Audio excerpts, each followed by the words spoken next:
appreciate you guys reaching out. And, anytime I can do something like this and we can talk wrestling and share stories and talk about the good, the bad, the ugly, and all the above, it creates a lot of fun. So let's get after it. Absolutely, sir. So with that being said, what I want to quickly, before we get into the nitty gritty of some of the things that you've done in your career, I was just curious, where did your love from wrestling come from, and kind of what's, spiraled into this career that you've had? It's one of those things. I remember this distinctly. I was home one Saturday morning, and people probably say this a lot, but being a young kid and seeing it on Saturday morning, it was just something with where it just created my attention, and I said to myself, "Geez, I want to do that." And I just followed that dream. And in different stages of my life, as I got older, it was more less than others, and then it just finally took a life of its own. And here it is 30 years later, and I can't shake it. But it's been a wonderful experience. I will tell you that. That's amazing. Now, I mean, I was reading through and doing my research, and everybody has a different path to wrestling. Now, Right. through a friend, and you end up working with the WWF at the time, WWE for us younger folks out there. But you then, but you were part of the production crew. You did a lot of different things. What was that experience like, first getting that taste of the wrestling world? It was eye-opening. And I think for me, my first assignment, they had said to me, "Hey, we need you to come to the office in Stamford and pick up our U-Haul truck. You're going to take the Brother Love set across country." Exactly. So, they gave me $1,500, and 3 days later, I'm out in California and doing TV in Sacramento and putting together the Brother Love set. And following Saturday, I'm home. I'm sitting in the Boston Garden in the locker room, and I'm sitting next to Hulk Hogan and Sergeant Slaughter. And it's like, how is this all happening? So, if I could write a book, it would be surreal, a surreal experience for some of the things that I learned over the years, the 2 years that I was able to travel around the country with them. No, that's absolutely remarkable. And I mean, being able to rub that many shoulders. Now, one of the most fascinating things I found about your history is it was actually Mr. Fuji that first talked to you about making that transition, or encouraged you to make that transition. Yeah. How did that go? What was that conversation like? It's just, so we used to set the ring up in the afternoon early before the evening shows. And, I'd be out, doing all sorts of crazy stuff in the ring. And, the guys would get to the shows earlier. And to the side note of that, Tony Gurrier had said, you'd be a great ring announcer. Why don't you go down that path? And I said, Tony, I don't want to ring announce. I want to wrestle. And so over a period of time, you become friends with the boys and the managers and so forth and so on. And Fuji said, hey, why don't you go to Kowalski's? And, unbeknownst to me, Walter had a school in Malden, Mass, and I grew up in Saugus. So it was the next town over. So it was an easy ride, and off we went. Yeah, no, that's remarkable. And obviously, the name that Mr. Fuji has. So the fact that he saw that and kind of encouraged it. Now, speaking of big names, you just said it, Killer Kowalski, 1992, you walked through the doors of, his training facility. What was that experience? And I mean, you started out as a student, but you developed this huge bond with Killer Kowalski, and, there's a legacy there. Yeah. I'll say this. I wouldn't be doing with what I'm doing today if it wasn't for Walter.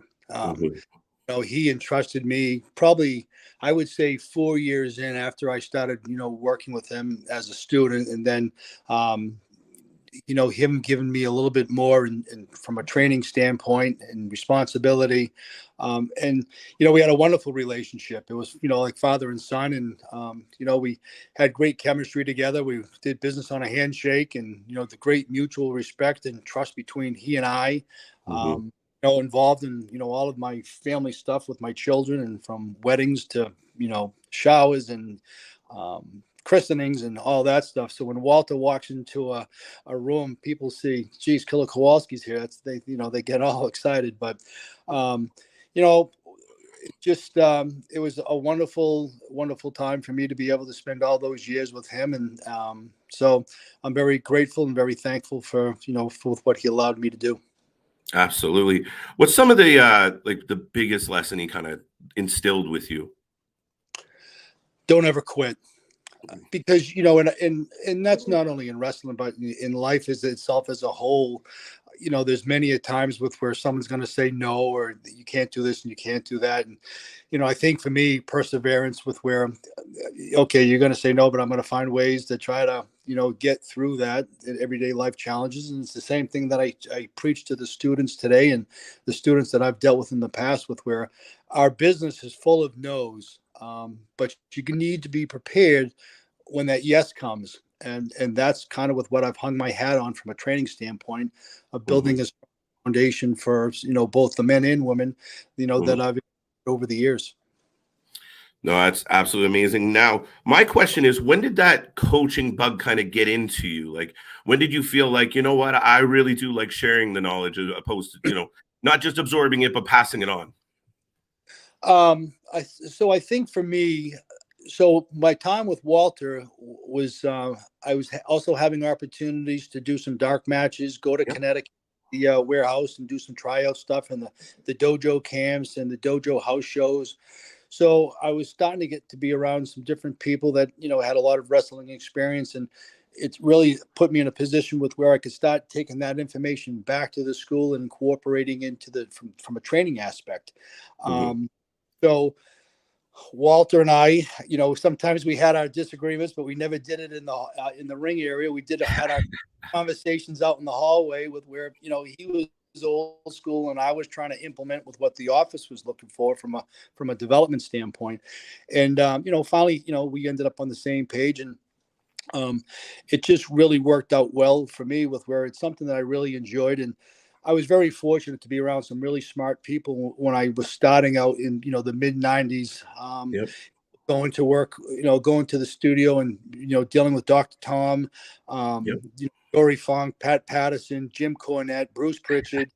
There's a whole host of names with where you start plucking information and, and being friends with some of those guys over the years. It just really allowed me to have firsthand knowledge of the do's and don'ts, things that are really important in of developing talent both in and out of the ring to create good workers but also good people. So I was fortunate in that respect to have the access that I did to some of the friends that I had. Absolutely, like a who's who of wrestling minds. That's pretty fortunate. Not everybody gets that experience.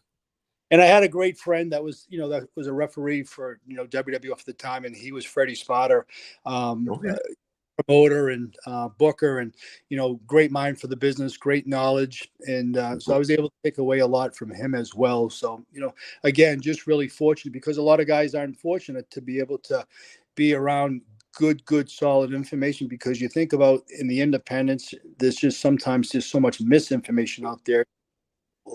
End up down that wrong path. Absolutely.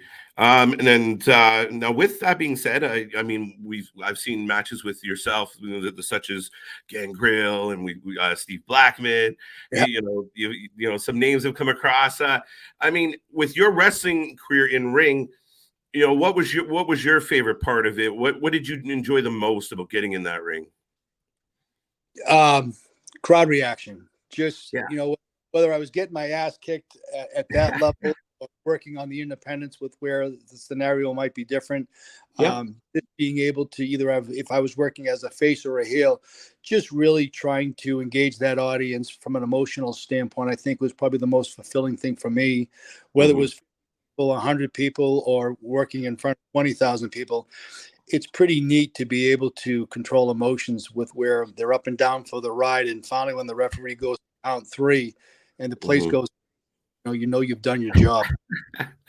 Absolutely. And that's what everyone's hoping for, is the crowd to come alive one way or the other. So was there any time that you were like kind of standing in the ring looking across at your opponent going, wow, I can't believe I'm here? Or was it all just kind of surreal? No, I think for me, the first time was wrestling in the Fleet Center. Wow. I walk down the ramp, I get in the ring, and I say to myself, how the hell did I get here? Because, you never, who would ever envision, but it was just one of those things that I just kept my nose after it. And, I didn't become a huge WWE star, but I've been able to do so many other things. So I'm grateful for that. Absolutely. I mean, that's a testament to yourself as well. I mean, to pivot, to to keep working and grinding, and you look where it's come. Like you went from that opportunity. Now you had the CTC as well, and you transitioned into that. And I mean, I listed off, I think, 7 names. I left out even names like Ivar. There's so many names that have come across, your coaching and your instruction. That's got to be an amazing honor. Well, it's an amazing honor, but the other part of it too, those list of people that you named off, they're amazing people for one way or another. For their grit and determination. I'll go from one extreme to the other. I'll start with Ivar. For years, grinded on the independents, was heard no more often than not. Challenged from injuries and all sorts of things, and look at him today. I mean, he could have thrown in the towel years ago. Now he's on Monday Night Raw. So from 2000 to 2022, he's out doing with what he wants to do. And then Kofi, he came to me right out of college, and I was working at Staples in a cubicle, and he says, "Coach, I'm not going to do that." And 8 months later, he's getting a developmental deal. So everybody's story or scenario or situation is different from their path of success. And the same thing with Tommaso ended up getting a developmental deal and spent some time down there. He got released. They said to him, "Go find yourself and your character," and he went to Europe and did with what he needed to do, and here he is knocking it out of the park. So hats off to all those guys, but probably the other part too for them is that they were all coachable and great students. Yeah, and that makes it so much easier for a coach to just be able to transition and push that. And the other thing I'll say that I appreciate is that if I call them on the phone and say, "Hey, can you do something for me?" Whether it was a live video with where they come in and they join the students for a question and answer period, they're more than gracious with their time in terms of giving back to the business. So, that's a testament to their character. No, absolutely. And I mean, somebody like yourself is definitely going to not only teach that and push that on, but I mean, stand for that kind of mentality, because that's what you've been doing for so long in that regard, is giving back. So, no, it's amazing to see the athletes when they hit that pinnacle. They don't just, disappear from where they came from. So, now with that being said, you've had so many. You look through the athletes in Impact and AEW and WWE all over the world have trained with you. What are some the early fundamentals that they have to understand walking through your door? Leave your ego at the door. for one, being coachable and just athleticism, footwork, conditioning, ability to work through challenges that might come up during a training session with where not always going to be a good day. Some days are going to be more challenging than others. Come back for more when the days get tough, and just be passionate about with what you're doing. And being a good student is the other part to the other students that are in the academy with you as well. Absolutely. Now, I've heard a lot of the guys, and girls talk about their training, and then the place they kind of develop through becomes like a family. I'd only imagine, you have the same experience as trying to create that family, that bond, that trust between all the wrestlers. We do. And with where I'm at now at the Elite Pro Wrestling Academy in Concord, New Hampshire, it is that family. And it was the same way at CTC. And, you think about with what we're doing, with where we're giving up our bodies to someone else, or we're entrusting someone else with our bodies, and making sure that we all go home in one piece. So there's really mutual respect of looking after one another, caring about each other, and picking each other up when someone's having a rough day, or someone has success, being there for them as well. So one of the things I've always said, and that's been important to me, it's just not a wrestling school. It's, there's stuff that we do inside the ring, but there's so much more that we try to focus on outside the ring because, let's be honest, not everyone's going to go on to become, the next superstar, WWE superstar. But if we can create impacts outside in the real world with where, guys and girls are making a fundamental difference in a good way, whether self-confidence, how they carry themselves, their believability and that they can do anything. And having that mentality that it just puts them in a much better place. So that's the other goal with what we've tried to accomplish over the years as well. No, absolutely. And I mean, like you said, I mean, not everybody gets to climb to the top of that mountain. There's different levels for everybody. And I mean, that kind of bleeds into my next question of, I mean, as a coach, that great feeling of watching your students go on to success, that has to be your biggest payoff. Yeah, it is for them, and for the guys and girls that are just working on the independent levels to get that first match that with where a year ago, or that they thought they would never be in front of a crowd, and here they are being able to walk through a curtain at an independent show in front of either 50 people or 200 people. And then I've had others now that are headlining WrestleMania at 80,000 people. So I'm happy for all of them because it's tough to be able to get to that point. And I just, as we were talking earlier, people just don't realize or understand how much work actually goes into doing with what we do, and to be able to do it safely and with where it's conveying a credible story with where people want to come back for more. Yeah, no, absolutely. And I mean, like you said, I mean, different levels of success for everybody, but it doesn't matter as long as you see them kind of making that progression and chasing their dreams and being a part of it. That's always kind of the, like I said, the kind of why we do it, why you spend time, passing on that wisdom. So that's outstanding. Now, one of the things I did notice that we talk about it all the time when it comes to wrestling, because it is a lot harder. A, to get into the industry, but B, when people think, I've done some moves with my friends in the backyard or in the basement, I can make this work. Now, I see a lot about bad habits. What are some of those bad habits that wrestlers show up with that you kind of got to, train out of them? To put it nicely. Happy feet. Happy feet. Happy feet, right? All over the place. Want to go 100 miles an hour.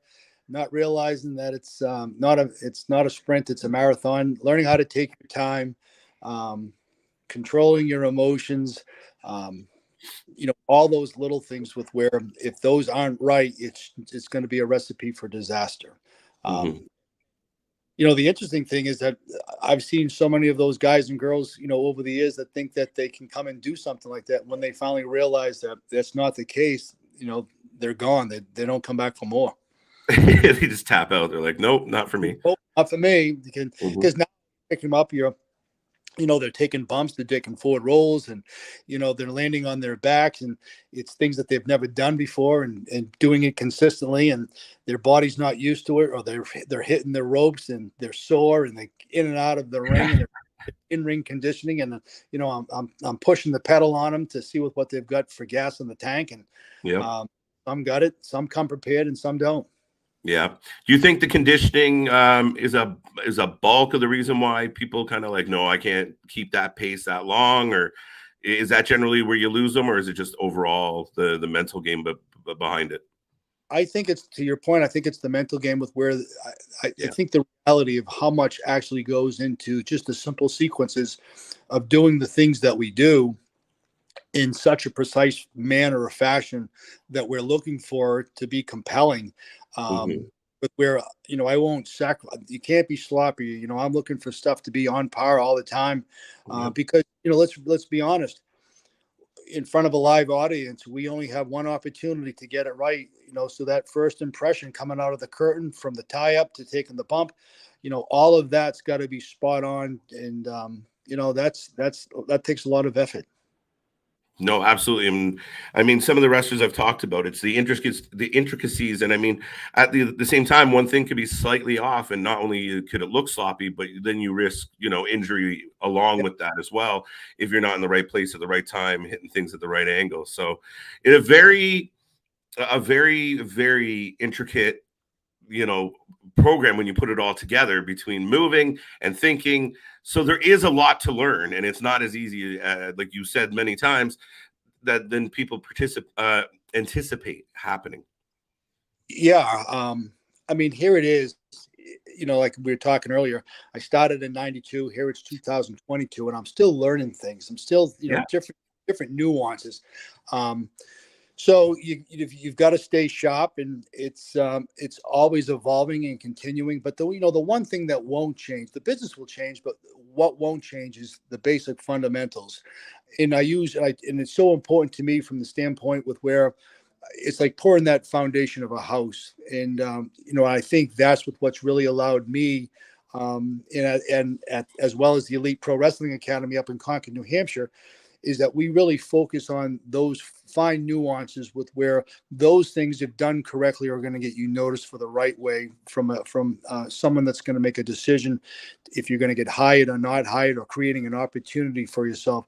Once you've got those pieces right and you've created that opportunity for yourself, now the likes of the Performance Center or wherever you decide to go from a career standpoint, they can put in the different pieces of the house together. But so I've really, paid real close attention to that foundational piece. And, and a lot of people say, well, it's boring and it's this and it's that. But, all of the guys and girls that I've trained over the years that have had any type of success will always come back and say to me, thank God you were a stickler for that, because it put me in a position from a development standpoint with where I was ahead of the curve. Yeah. And it's the same thing with pro athletes. Mm-hmm. No, absolutely. Foundation is everything. And the rest, I mean, you can change that out. But now with all the students you've kind of gone through, and I hate to put you on the spot. It's kind of what we do on the interviews, but just curious, was there any wrestlers that came through your way where, by the end of the process that you were really surprised by them? Like, wow, so-and-so, made it big, or so-and-so ended up over here, and I didn't see that coming. I think, all of the ones that have made it, there was something unique and special about them. There was just something about them that you knew that they were going to gravitate to success. Mm-hmm. There was probably a couple of guys. There was 3 guys that I really hoped or wished that, were able to get through that door. And, you probably have heard of him. His first name was Hurricane John Walters, RJ Brewer.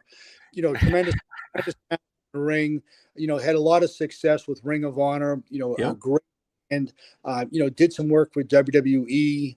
I thought should have, got an opportunity to do more.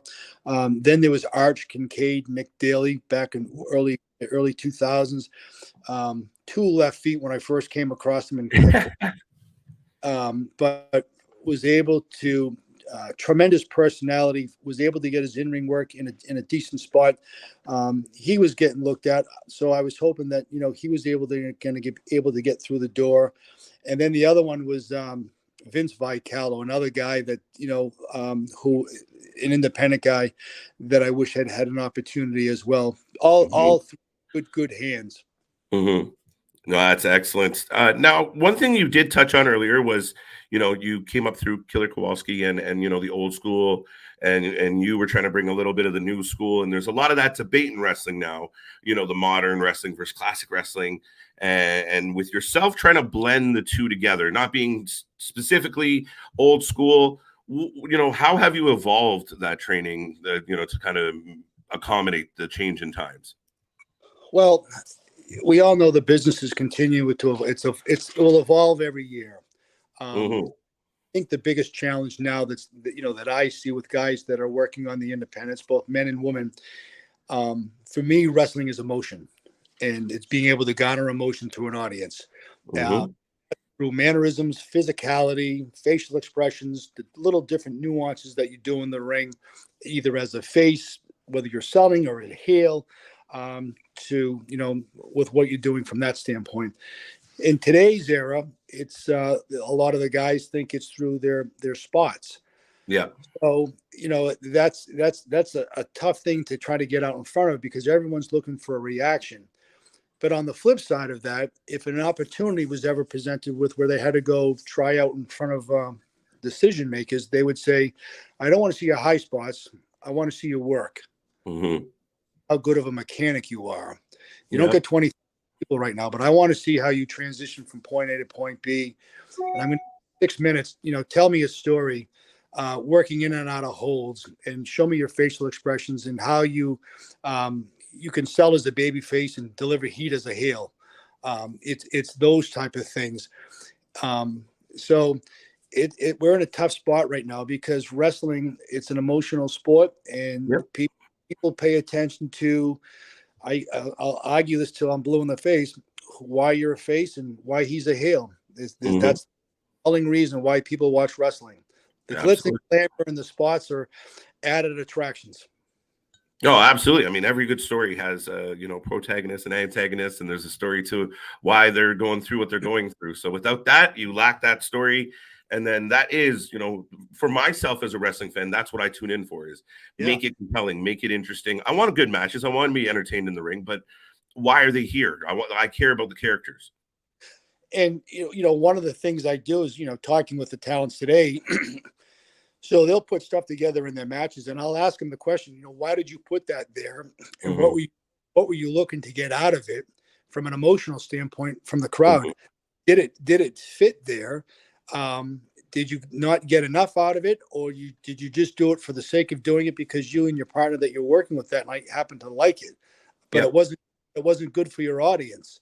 Mm-hmm. So there's that balance as well with where, if not taught properly, a lot of guys that are working today want to dance for each other instead of dancing for the people that bought the tickets. Yeah, no, that's a great way to put it, actually. No, you need to be able to connect beyond just doing those moves. And I mean, we talk about it a lot. Now, as a coach, a guy who's involved in the industry for 30 years, are you able to just sit back and watch the current product or an indie show or any of the wrestling and just kind of sit back and enjoy it from a fan perspective? Yep. I sit and watch, and I was watching Monday Night Raw last night, just, Absolutely. trying to be entertained with Kevin Owens and with what they were doing Yep. with the shows. And, I'm going to watch NXT tonight and see what Dijak is doing tonight. He's back Mm-hmm. down there. So, I watch it from a fan, and then I watch it from my perspective, things that I look for and so forth. But I just try to enjoy it as much as I can. Absolutely, absolutely. Now, with the current product, I mean, you kind of already touched on it, but that is kind of where you would just continue to, if these shows kind of want to pick up those ratings, pick up some of the attention, your belief is it would be through that emotion, through that storytelling, which, great example, Sami Zayn and Kevin Owens right now, and how over Sami's got himself as of recent. Yeah, it's unbelievable. But it's the body of his work with what he's done. I mean, look at him. He's not the most physically imposing guy, but it's his nuances with what he does and where he does it and how he does it that cultivates that attention piece with where, who ever thought 10 years ago Sami would be in the main event? Right? Yeah, no, it's been crazy. As a fan to watch his evolution, it's outstanding, but that's where you buy into that guy and you kind of watch him all the way through and you want to see good things for him as a fan. Correct. Now, with that being said, I mean, as we start to wind down here, we get a lot of fans in here. We got some independent wrestlers that pop in and do a lot of chatting with us from time to time. I always, to have someone like you stop by, what would you, if they're listening right now, what would you say to anyone out there that wants to get into this business? Well, depending on where you are, if you're in the New England market area, there's the Elite Pro Wrestling Academy. And, I think we do it better than most, right? I think there's something about our academy, from the facility, from the training, the three different flavors from the trainers, from our perspective in our experiences, that we could give potential students. And I think us, being able to create a real solid foundation for both male and females if someone was to come join us. But I think to your question is find a good school, right? Do your homework. If you're going to invest money in a school with wherever you are throughout the country, find out about your trainers, find out about, all the things that you can before you make that investment. And if you do, don't be in the business halfway. You can't, you've got to marry it, and it's a lot of sacrifices, and sometimes that causes issues, and you've got to work through those. Husbands, wives, boyfriends, girlfriends. So, but probably the most thing is find a good coach that's honest and forthcoming, but it's not personal. He's only trying to help you grow both in and out of the ring, and keep after it is probably my best advice. Absolutely. Absolutely. That's great advice. Now, just out of curiosity, you've been around wrestling for 30 years. Any big moments stand out from your past? And, obviously you've had some huge ones, but, what are some of your faves? I probably couldn't pinpoint one. I think probably the biggest for me, just the opportunities I've been given. I mean, I never, well, let's look at it from this perspective. I never thought that I would have been, teaching as a trainer at Walter Kowalski's wrestling school when I first started. So that was an honor in itself. And then he entrusted me to do that for him. Yeah. And then to be able to continue to carry that on and being mindful of the things that he taught me and being able to share that information, today with what I'm doing at the Elite Pro Wrestling Academy. And then some of the people that I've come across that have been very forthcoming with sharing of information to make me be a better coach and a better person. So grateful for so many of those opportunities over the years. So that's probably the biggest piece. Absolutely. Absolutely. Just question, your entire family is a big wrestling family, or, is dad on the island alone? I'm probably on the island. They really appreciate with what I do and appreciative and happy for the successes that I've had and the people that I've been able to come in contact with and help. So that's been they've been very appreciative of that. That's amazing. Last question I'll ask you, and I ask all the guests that come on the show, out of curiosity, just to share with the fans. What was your big finisher? What, someone showed up to a Mike Hollow match. What were you ending people's night with? Oh God. It depends if I was a baby face or if I was a heel. Maybe if I was working as a heel, a superplex off the top rope, or if I was working as a baby face, a frog splash from the top. I like it. I like it. I'm good with a big old frog splash any day, and the classic power slam or suplex from the top. You can't go wrong with that. I mean, people buzzed a couple weeks ago because we had a match end with a power slam or power. I'll get a vertical suplex, and everyone was like, "Oh my God, we've been so long." Yep. Old school. Go old school for sure. No, once again, Mike, if you just want to let everyone out there know where they can find you, where they can look you up, your socials and all that kind of fun stuff. Right now I'm teaching and training at the Elite Pro Wrestling Academy up in Concord, New Hampshire. It's located in the Zoo Gym. It's a 6,000 square foot facility with 3 rings, a media room, state-of-the-art gym. It's a wonderful facility. We've been open probably 5 months now. And you also can find me at hollowstables.net, my website that tells you a little bit about my history, so forth and so on. So that's and you can find me on Instagram as well. And that's basically it. No, that's excellent. Thank you so much. And I greatly appreciate you stopping by. Like I said, it's a complete honor with a man of your history and your resume to join us here. I will take a second to remind all the folks we are back tomorrow, doubleheader Friday. We cover Rampage and SmackDown, and then we go through the weekend. We hit the pay-per-views if there's anything that we want to watch. Remember, we cover all the shows. We are your alternative commentary to all the wrestling. Don't miss out. We got more amazing interviews like this one here today with Mr. Mike Hollow. Sir, it's been nothing but a pleasure. I'm honored that you stopped by, and thank you so much. KJ, greatly appreciated. Be safe. Thank you, sir. And to everyone else, we'll see you on the flip side.